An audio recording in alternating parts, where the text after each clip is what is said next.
The Campbell family moved into their new home seeking peace. They found terror. Strange noises started subtly. Footsteps creaked on the stairs at night. Doors creaked open, seemingly on their own. The family dismissed it at first. Old houses settle. They make noise, but these whispers in the dark were different. They were growing louder. Objects began to move. A vase would inexplicably fall from a shelf. Toys would migrate across the floor untouched. The television would flicker, the channels changing with no one near the remote. Fear started to seep into the family's hearts, a chilling premonition that they were not alone. Something was terribly wrong. One evening, as the family gathered for dinner, a loud crash echoed from upstairs. The youngest daughter's screams pierced the air. Rushing to her room, they found her toys scattered across the floor, as if thrown in anger. Her eyes, wide with terror, stared at the corner of the room. "The monster!" she whimpered. "It threw my toys!" The family tried to rationalize. There had to be a logical explanation, but deep down, an icy fear began to grip them. They were living in a nightmare, and it was just the beginning. As days turned into weeks, the strange occurrences escalated. Whispers transformed into disembodied voices, murmuring unintelligible words in the dead of night. The family would lie awake, listening in terror as the unseen entity seemed to speak directly to them. The air grew heavy, thick with an unseen presence. Unexplained cold spots permeated the house, pockets of icy air that seemed to follow the family from room to room. The temperature would plummet, sending shivers down their spines. It was as if something was draining the warmth from their home, replacing it with an unsettling chill.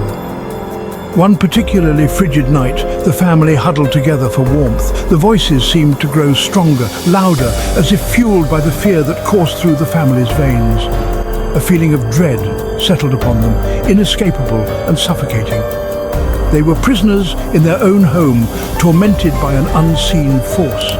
The house, once a symbol of hope and new beginnings, had become a prison of terror. The family was trapped, their lives consumed by the fear that clung to them like a shroud. They were desperate for answers, for a way to escape the nightmare that had become their reality.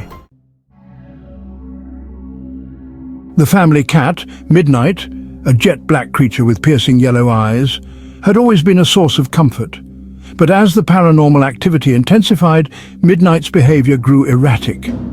He would hiss at unseen presences, his fur standing on end as if charged with static electricity. His playful demeanor vanished, replaced by a perpetual state of anxiety. One evening, Midnight's agitation reached a fever pitch. He darted through the house, eyes wide with terror, hissing and spitting at something the family couldn't see. His panicked meows echoed through the halls, each one a desperate plea for help. Then, as quickly as it began, his frenzy ceased. The family found Midnight lying motionless on the floor, his body cold and stiff. His eyes, once filled with life, were now vacant and lifeless.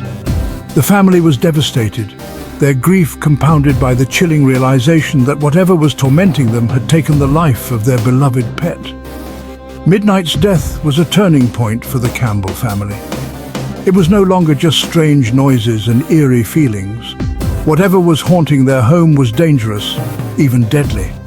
Their fear escalated to a whole new level, a primal instinct to survive. Section 4. Wrath of the Ouija, Unleashing the Fury. Desperate for answers, the family, against their better judgment, decided to hold a Ouija board session. They gathered around their dining room table, the air thick with anticipation and dread. As their fingers lightly touched the planchette, a wave of cold air washed over them. The planchette began to move, slowly at first, then with increasing speed. It darted across the board, stopping at letters, spelling out chilling messages. "Get out," it warned. "Leave now." The family's blood ran cold. They were communicating with something, and it wanted them gone. Suddenly, the planchette flew off the board, smashing against the wall with unnatural force. The candles flickered and died, plunging the room into darkness. A guttural growl echoed through the house, vibrating in their very bones. Terror gripped them, tighter than ever before. The Ouija board session, meant to provide answers, had only served to enrage the entity that haunted their home. It was a terrifying reminder that they were dealing with something powerful, something that would stop at nothing to claim their souls.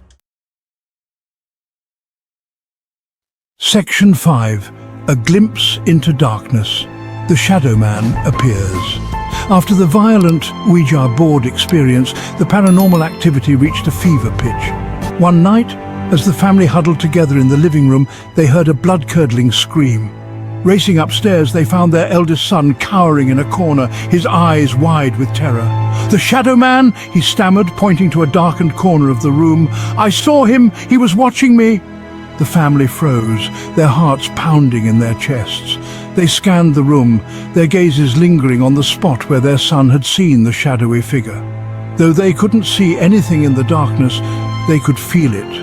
A presence, cold and menacing, lingered in the air. It was as if the very essence of evil had seeped into the room, suffocating them with its darkness. The family huddled closer, their fear a tangible thing in the oppressive silence. The sighting of the Shadow Man confirmed their worst fears. They were dealing with something truly evil, something that wanted to harm them. Their home was no longer a sanctuary, but a battleground in a fight for their lives. Section 6. Unholy Ground, Secrets of the Cemetery.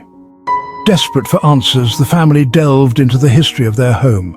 Their research led them to a chilling discovery. The house had been built on land that was once the site of an old, forgotten cemetery. Records indicated that the cemetery had been hastily relocated, the bodies never properly exhumed. Armed with this knowledge, the family realized the horrifying truth. They were living on haunted ground, their home built upon the restless spirits of the dead.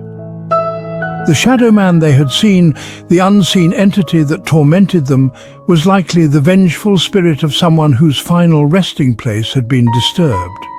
The family, now understanding the source of the haunting, faced a difficult decision. Could they stay and fight for their home, risking their lives in the process? Or should they flee, abandoning their dream and leaving the spirits to torment another unsuspecting family? Their future, once bright with promise, was now shrouded in uncertainty and fear. The cursed ghost of Tennessee remained, a chilling reminder that some secrets are best left buried.